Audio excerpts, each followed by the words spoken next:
Hello, everyone. This is Tom Fox. I'm the Compliance Evangelist and the voice of compliance, and I'd like to welcome you to a special 5-part podcast series on the current state of compliance, issues, and challenges, where I visit with Terry Orr, a managing director at Kroll, a division of Duff & Phelps. Kroll is the sponsor of this podcast series.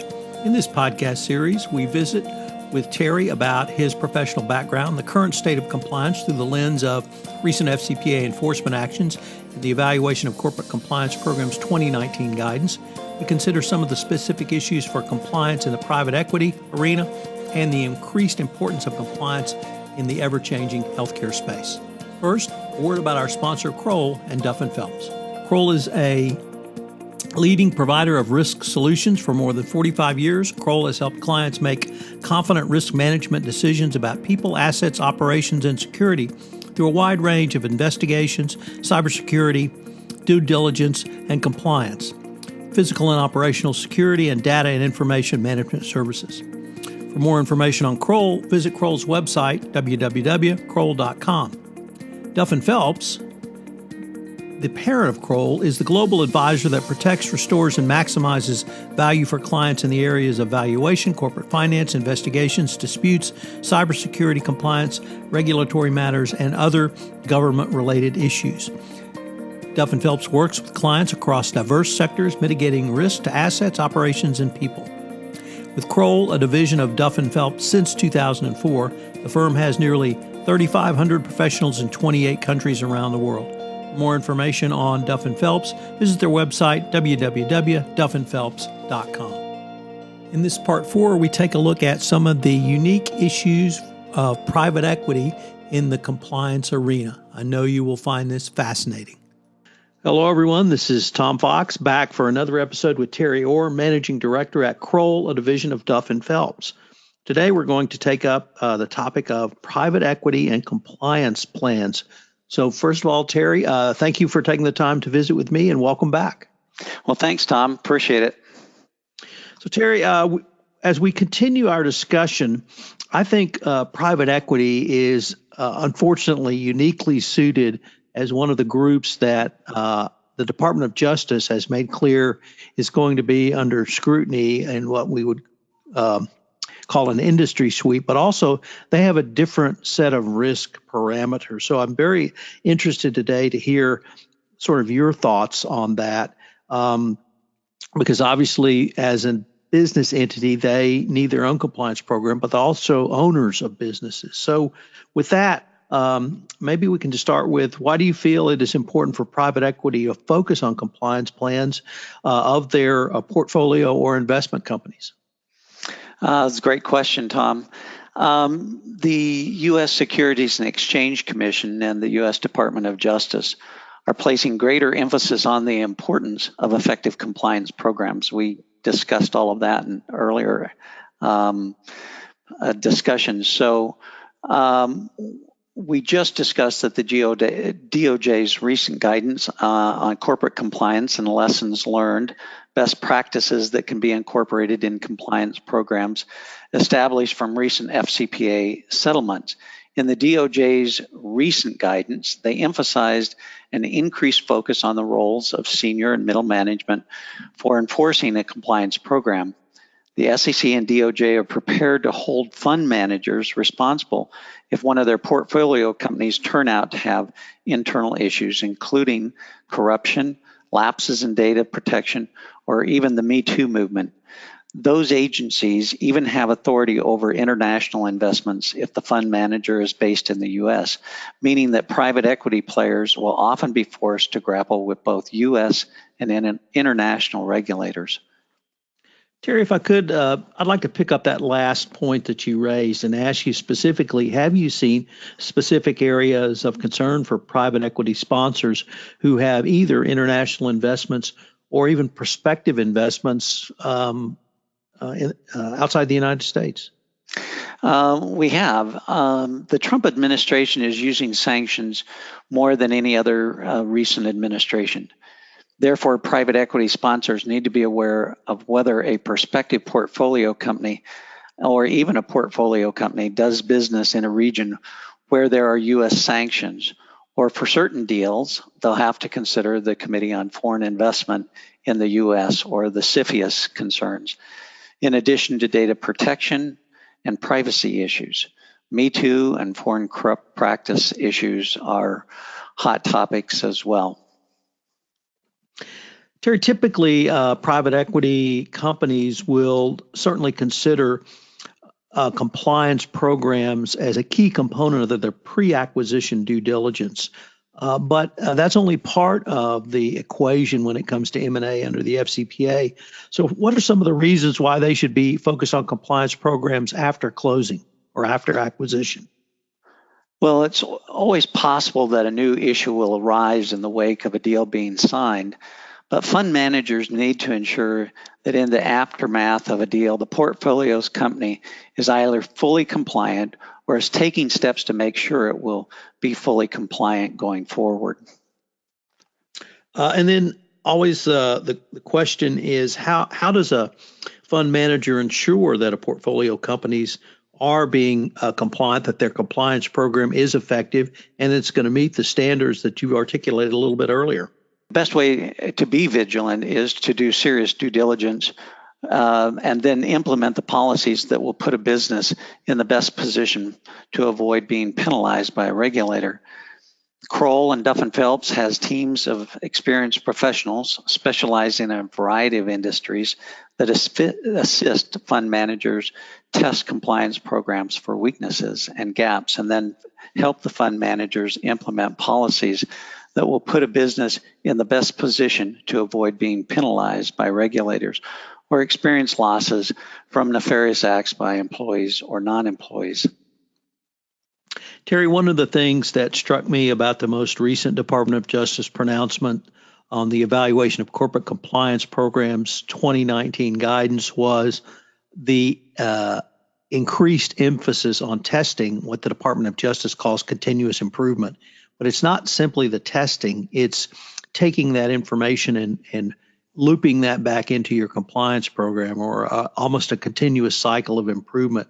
So I wanted to use that as an introduction to ask you, have you seen private equity sponsors spending money on testing or continuous improvement, and then taking that next step that the Department of Justice emphasized in their most recent pronouncement? That's a great question. Historically, private equity sponsors have been hesitant to spend money on compliance programs. However, more recently, I've seen a shift in the market. Private equity sponsors are placing greater importance on a portfolio company's existing control structures for exactly the reasons you mentioned. I believe this is occurring in addition for a number of reasons. Due to the high valuations at which many businesses are trading, buyers have no choice but to pay top dollars for a company, leaving virtually no margin for error or future losses caused by a weak compliance program. While the cost of fines and penalties might be a quantifiable risk, the risk of reputational damage is unquantifiable, and thus greater effort is being made to protect against it. And then finally, due to the quantifiable nature of fines, penalties, and even fraud losses, private equities are finding a positive ROI in testing and establishing strong compliance and control structures. Terry, one of the things many compliance practitioners have struggled with for some time now, and certainly in the private equity space, is a discussion about a positive return on investment, or ROI, on a strong compliance and controls program. I was wondering if you would have any thoughts that might help guide that discussion. Well, let me use one example that comes to mind. The Association of Certified Fraud Examiners, the ACFE, estimates that in their the AFC's recent 2018 report to the nation, estimates that companies are losing approximately 5% of annual revenues to fraud.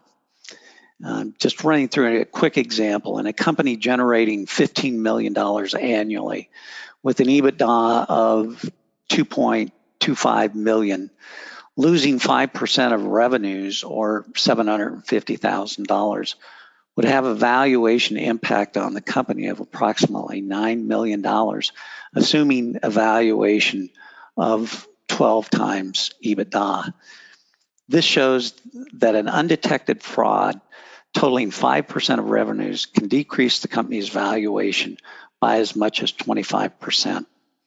Add to this risk and quantifiable penalties associated with industries in which there's heightened government oversight, such as companies with international operations, particularly in certain parts of the world where there's high risk.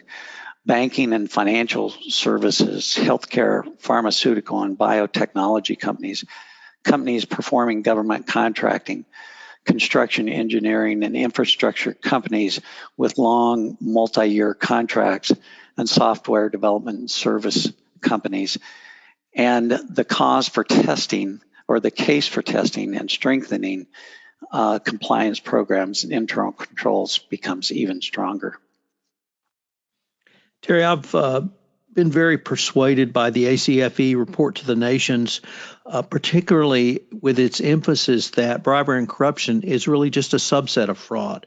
And it struck me in listening to you there that if we substituted the words losing 5% of annual revenues to bribery and corruption instead of the word fraud, we might not only have the multiplier that you suggested, but if 5% or 10% of a company's contracts were procured through bribery and corruption, and that company is acquired by a private equity company, it could be a devastating business result to the company, in addition to the fines and penalties you've articulated.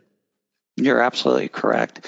That's a great point, and speaks directly to the ROI I was talking about. There is now, with these quantifiable measurements that you can start to anticipate if you have those types of losses or fraud and corruption in a company, the impact that it has on the valuation of the company. And that's not even taking into consideration the non-quantifiable business reputational risk that you run. Terry, I've often heard that private equity sponsors indicate that because their portfolio companies are audited by independent auditors, the private equity companies don't need to do additional compliance testing or remediation on a portfolio company's compliance or internal control structures. How might you respond to that line of thinking, or if someone suggested that to you? Well, it's certainly flawed. First of all, management is primarily responsible for establishing and testing compliance programs and internal controls, not external auditors. The DOJ and the SEC clearly are holding middle management responsible. Number two, the independent auditors test companies' financial statements for material accuracy. Fraud schemes generally fall under the auditor's materiality threshold for testing. So oftentimes they're not going to catch issues that might have a 5% impact on the company. And then finally, professional accounting standards do not mandate that auditors resolve fraud or allegations of fraud unless engaged to do so. So, it specifically falls on the shoulders of management to address these issues, not the external auditors. Well, Terry, unfortunately, we are at the end of our time today, but I've been visiting with Terry Orr, the managing director at Kroll, a division of Duff & Phelps. Today, we've been considering private equity and compliance plans, and I hope you'll join us tomorrow where we take up new compliance concerns in healthcare. Terry, as always, I look forward to continuing the conversation. Thanks, Tom. Hello, everyone. This is Tom Fox. I hope you will join us again tomorrow for our next episode. Once again, if you have any questions on Kroll, you can check out their website, www.kroll, that's KROLL.com. This special 5-part podcast presentation on the current state of compliance, issues and challenges, is sponsored by Kroll. It's a special presentation of the Compliance Podcast Network, and it's also available through the C-Suite Radio. Thank you for listening. I look forward to visiting with you tomorrow.